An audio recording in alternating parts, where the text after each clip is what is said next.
Hello friends, welcome to question answer series episode number 13. ఈ వీడియోలో నేను మీరు అడిగిన క్వశ్చన్స్లో కొన్నిటికి ఆన్సర్స్ ఇవ్వబోతున్నాను. వీడియోని స్కిప్ చేయకుండా లాస్ట్ వరకు చూడండి, మీరు పక్కా ఎంజాయ్ చేస్తారు. బట్ స్టార్ట్ చేసే ముందు మీరు నా ఛానల్కి ఇంతవరకు సబ్స్క్రైబ్ అయిపోయినట్టయితే నా ఛానల్కి తప్పకుండా సబ్స్క్రైబ్ అవ్వండి. అలాగే పక్కన ఉన్న గంటలు కూడా యాక్టివేట్ చేసేయండి. Let's get in to the show.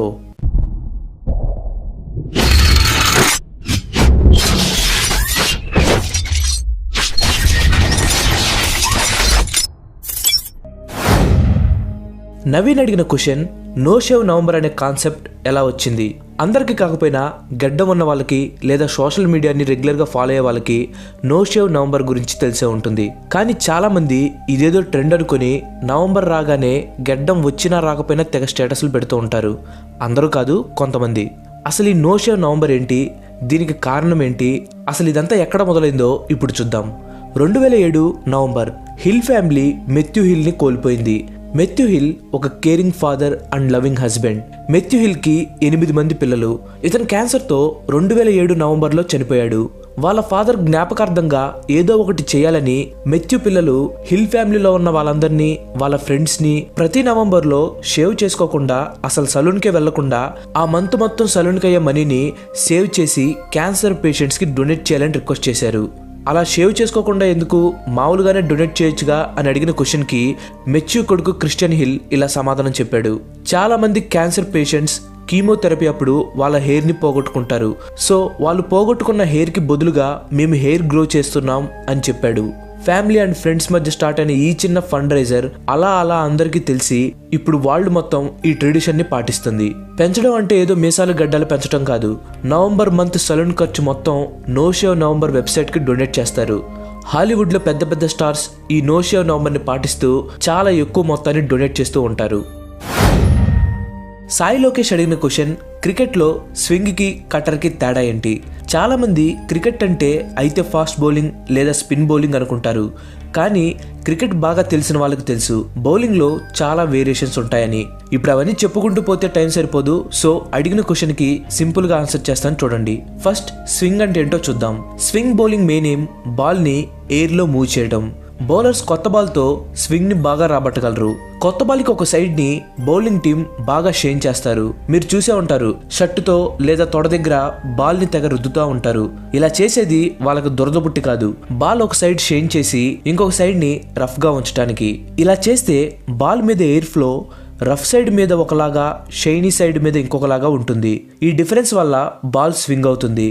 Cutter విషయానికి వస్తే సింపుల్ గా చెప్పాలంటే, ఒక ఫాస్ట్ బౌలర్ తన యాక్షన్ చేంజ్ చేయకుండా వ్రిస్ట్ లో లేదా బాల్ గ్రిప్ లో చిన్న తేడాతో ఆఫ్ స్పిన్ లేదా లెగ్ స్పిన్ బౌల్ చేస్తే దాన్ని కటర్ అంటారు.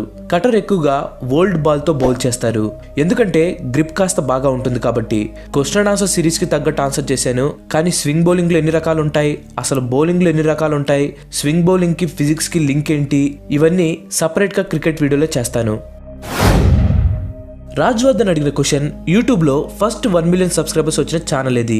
లూకస్ క్రియేట్ చేసిన ఫ్రెడ్ ఫిగిల్హాన్ అనే క్యారెక్టర్ బాగా ఫేమస్ అయింది.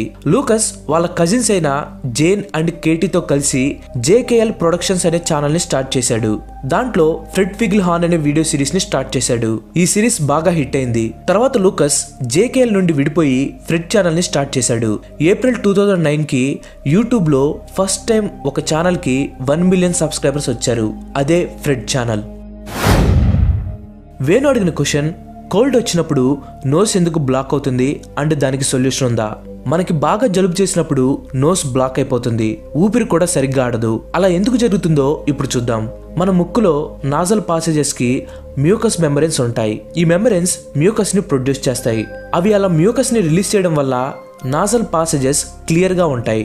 ఏమైనా బగ్స్ లేదా డస్ట్ మన ముక్కులోకి వెళ్లకుండా ఆ మ్యూకస్ అడ్డుకుంటుంది. అందరూ ఈ మ్యూకస్ అంటే చీమిడి వల్ల మనకి ఊపిరాడదు అని అనుకుంటూ ఉంటారు, కానీ అది కరెక్ట్ కాదు. మనకి జలుబు చేసినప్పుడు ఈ మ్యూకస్ మెంబ్రెన్స్ బాగా వాస్తాయి, లేదా మన నోస్ లోని బ్లడ్ వెజల్స్ వాయడం స్టార్ట్ అవుతాయి. ఇలా అవి వాచి నోస్ ని బ్లాక్ చేస్తాయి. నైట్ టైం పడుకునేటప్పుడు నోస్ బ్లాకేజ్ బాగా ఎక్కువగా ఉంటుంది. ఎందుకంటే మనం పడుకునేటప్పుడు మన హెడ్లోకి నోస్లోకి బ్లడ్ బాగా ఎక్కువగా ఫ్లో అవుతుంది. ఆ టైంలో స్వెల్లింగ్ అనేది ఇంకా ఎక్కువ అవుతుంది. ఈ నోస్ బ్లాక్ నుండి రిలీఫ్ కావాలి అంటే నాజల్ స్ప్రేస్ని యూజ్ చేయాలి. ఇంకా పూర్తి సొల్యూషన్ కావాలంటే మనకి జలుబు తగ్గేదాకా వెయిట్ చేయాల్సిందే. ఇలా బ్లాక్ అయిన టైంలో జెండు బామ్, విక్స్ ఇలాంటివి వాడే బదులు నాజల్ స్ప్రేస్ వాడితే చాలా వరకు మంచిది. నా పర్సనల్ ఎక్స్పీరియన్స్తోనే చెప్తున్నాను. సునీత అడిగిన క్వశ్చన్, ఇండియాలో ఫ్రాడ్ అంటే బ్యాంక్లో డబ్బులు తీసుకుని లండన్కి ఎందుకు వెళ్ళిపోతారు? Good question. లండన్ ఫ్రాడ్ చేసే వాళ్ళకి బాగా ఫేమస్ అయిపోయింది. అది కూడా మన ఇండియాలో ఫ్రాడ్ చేసిన వాళ్ళకి ఇంకా మంచి హైడింగ్ స్పాట్ లాగా అయిపోయింది. హైడింగ్ పాయింట్ ఏముందిలే, హాయిగా ఉంటున్నారు అక్కడ. ఇక్కడ బ్యాంక్స్ని ముంచేయటం లేదా ఏదో ఒక స్కామ్ చేయటం, అక్కడికి వెళ్ళిపోవటం, ఇది ఇప్పుడు ఒక ట్రెండ్ లాగా మారిపోయింది. అప్పట్లో లలిత్ మోడీ, విజయ్ మాల్యా, కొత్తగా నీరవ్ మోడీ, ఇలా ఇండియాలో పెద్ద పెద్ద స్కామ్ చేసిన వాళ్ళు ఎందుకు లండన్కి వెళ్ళిపోయి హాయిగా ఉంటున్నారు, లండన్ ఎందుకు వాళ్ళకి అంత సేఫ్ ప్లేస్ అనేది ఇప్పుడు చూద్దాం. ఫస్ట్ రీజన్, యూకేలో ఉన్న strong human right laws. Lalit Modi, Vijay Mallya వీళ్ళే కాదు, దాదాపుగా ఇండియా నుండి 5,500 మంది శరణమంటూ లండన్ వెళ్ళి అక్కడ ఆశ్రయం పొందారు.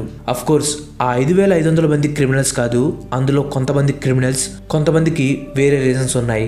వీళ్ళందరికీ హెల్ప్ చేసే మెయిన్ థింగ్ అక్కడ ఉన్న హ్యూమన్ రైట్ లాస్. ఇప్పుడు ఒక కంట్రీకి చెందిన క్రిమినల్ లండన్లో ఉంటున్నాడు, అతన్ని అప్పగించమని ఆ కంట్రీ లండన్ గవర్నమెంట్కి రిక్వెస్ట్ పెట్టిందని అనుకుందాం. ఒకవేళ ఆ క్రిమినల్ అప్పగిస్తే అతనికి ఆ కంట్రీలో టార్చర్ లేదా డెత్ పెనాల్టీ పడుతుందని తెలిస్తే ఆ రిక్వెస్ట్ని వెంటనే కొట్టేస్తారు. అలాగే ఆ క్రిమినల్ని పొలిటికల్ రీజన్స్ వల్ల అప్పగించమని కోరినట్టు తెలిసిన లండన్ కోర్ట్స్ ఆ రిక్వెస్ట్ని కొట్టేస్తాయి. ఇంకో reason, slow extradition process. Extradition అంటే రప్పించటం లేదా అప్పగించటం. యూకేలో ఈ ఎక్స్ట్రాడిషన్ ప్రాసెస్లు చాలా స్లోగా ఉంటాయి. ఇప్పటికే ఇండియా యూకేని 9 సార్లు ఎక్స్ట్రాడిషన్ రిక్వెస్ట్ చేసింది. ఇవన్నీ ఇంకా అక్కడ కోర్ట్స్లో పెండింగ్లోనే ఉన్నాయి. సో ఈ రీజన్స్ని లూప్ హోల్గా వాడుకుని ఇక్కడ మనల్ని ముంచి అక్కడికి వెళ్ళి ఎంజాయ్ చేస్తున్నారు. బెహన్ పెన్ స్టోక్స్.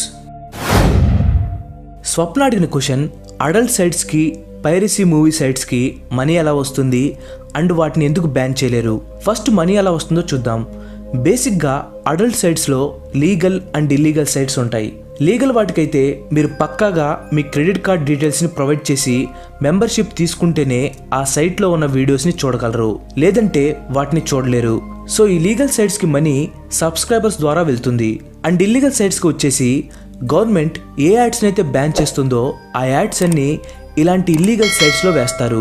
సో వాళ్ళ ద్వారా ఈ ఇల్లీగల్ అడల్ట్ సైట్స్కి మనీ అనేది వస్తుంది. అండ్ సేమ్ ఇదే ప్రాసెస్ని పైరసీ మూవీ వెబ్సైట్స్ కూడా ఫాలో అవుతాయి. వీళ్ళు కూడా గవర్నమెంట్ బ్యాన్ చేసే యాడ్స్ని వీళ్ళ వెబ్సైట్స్లో వేసుకుంటూ ఉంటారు. అలా గవర్నమెంట్ బ్యాన్ చేసిన యాడ్స్ వేస్తే వాళ్ళని ఎవరు పట్టుకోరా అని మీకు డౌట్ రావచ్చు. యాక్చువల్గా ఈ వెబ్సైట్ రన్ చేసేది మన ఇండియా వాళ్ళైతే వాళ్ళని ఎప్పుడో పట్టుకొని బొక్కలో వేసేవాళ్ళు. బట్ ఈ సైట్స్ని వేరే కంట్రీస్ వాళ్ళు లైక్ పాకిస్తాన్ వాళ్ళు ఎక్కువగా రన్ చేస్తూ ఉంటారు. సో వేరే కంట్రీస్లో ఉన్న వాళ్ళని పట్టుకోవాలంటే మన కంట్రీ నుంచి పర్మిషన్, అలాగే ఏ కంట్రీలో సెర్చ్ చేయాలనుకుంటున్నామో ఆ కంట్రీ పర్మిషన్ కూడా తప్పనిసరిగా ఉండాలి. ఇదంతా ఓకేనా కూడా వాళ్ళు ఏ ప్లేస్ నుండి ఈ సైట్స్ని హ్యాండిల్ చేస్తున్నారనేది ట్రేస్ చేయడం చాలా కష్టం. అందుకే ఇలాంటి ఇల్లీగల్ సైట్స్ అన్ని ఇంకా రన్ అవుతూనే ఉన్నాయి. ఇప్పుడు బ్యాన్ దగ్గరికి వద్దాం. వాళ్ళని ఎతకడం, పట్టుకోవటం ఇంత బాధ ఎందుకు, ఆ వెబ్సైట్ని బ్లాక్ చేస్తే సరిపోతుంది కదా అని అనుకోవచ్చు. కానీ వెబ్సైట్ని బ్యాన్ చేయడం అంత ఈజీ పని కాదు. ఏదైనా వెబ్సైట్ని బ్యాన్ చేయాలంటే గవర్నమెంట్ నుంచి పర్మిషన్ కావాలి. వాళ్ళు పిటిషన్ పెట్టి దాన్ని కోర్టు వాళ్ళు స్టడీ చేసి బ్యాన్ చేయమని అప్రూవల్ ఇవ్వడానికి 1 మంత్ టైం పడుతుంది. లీగల్ అడల్ట్ సైట్స్ని అయితే ఈజీగా బ్యాన్ చేయొచ్చు. బట్ ఇల్లీగల్ సైట్స్ని బ్యాన్ చేసినా ఎలాంటి ఉపయోగం ఉండదు. వాళ్ళు నెలంతా కష్టపడి ఆ వెబ్సైట్ని బ్లాక్ చేస్తే వీళ్ళు జస్ట్ 1 డేలో డొమైన్ నేమ్ని చేంజ్ చేసి సేమ్ వెబ్సైట్ని రన్ చేస్తారు. మనందరికీ తెలిసిన వెబ్సైటే, పేరు డైరెక్ట్గా చెప్పను, సమెక్స్ రూల్స్ అంటే మీకు అర్థమైపోయి ఉంటుంది. ఆ సమెక్స్ రూల్ సైట్ని చాలాసార్లు బ్లాక్ చేశారు. బట్ డొమైన్ నేమ్ని వాళ్ళు చేంజ్ చేసి లాస్ట్లో .hz, .ns ఇలా పెట్టి సేమ్ వెబ్సైట్ని రన్ చేస్తూ వచ్చారు. సో గవర్నమెంట్ వాళ్ళు ఇలాంటి ఇల్లీగల్ సైట్స్ని ఎన్నిసార్లు బ్లాక్ చేసినా కూడా వాళ్ళు ఇలా వేరే డొమైన్తో మళ్ళీ వెబ్సైట్ని కంటిన్యూ చేస్తూ ఉంటారు. It's a never ending process. Thanks for watching. ఈ వీడియో కనుక మీకు నచ్చినట్లయితే లైక్ చేయండి, షేర్ చేయండి. అలాగే నా నెక్స్ట్ ఎపిసోడ్ మిస్ కాకూడదు అనుకుంటే నా ఛానల్కి తప్పకుండా సబ్స్క్రైబ్ అవ్వండి. మీకు ఏదైనా క్వశ్చన్ ఉంటే #Q అని టైప్ చేసి మీ క్వశ్చన్ని కింద కామెంట్స్లో అడగండి. ఇంకో మంచి ఎపిసోడ్తో మళ్ళీ కలుద్దాం. Till then bye bye, have a nice day.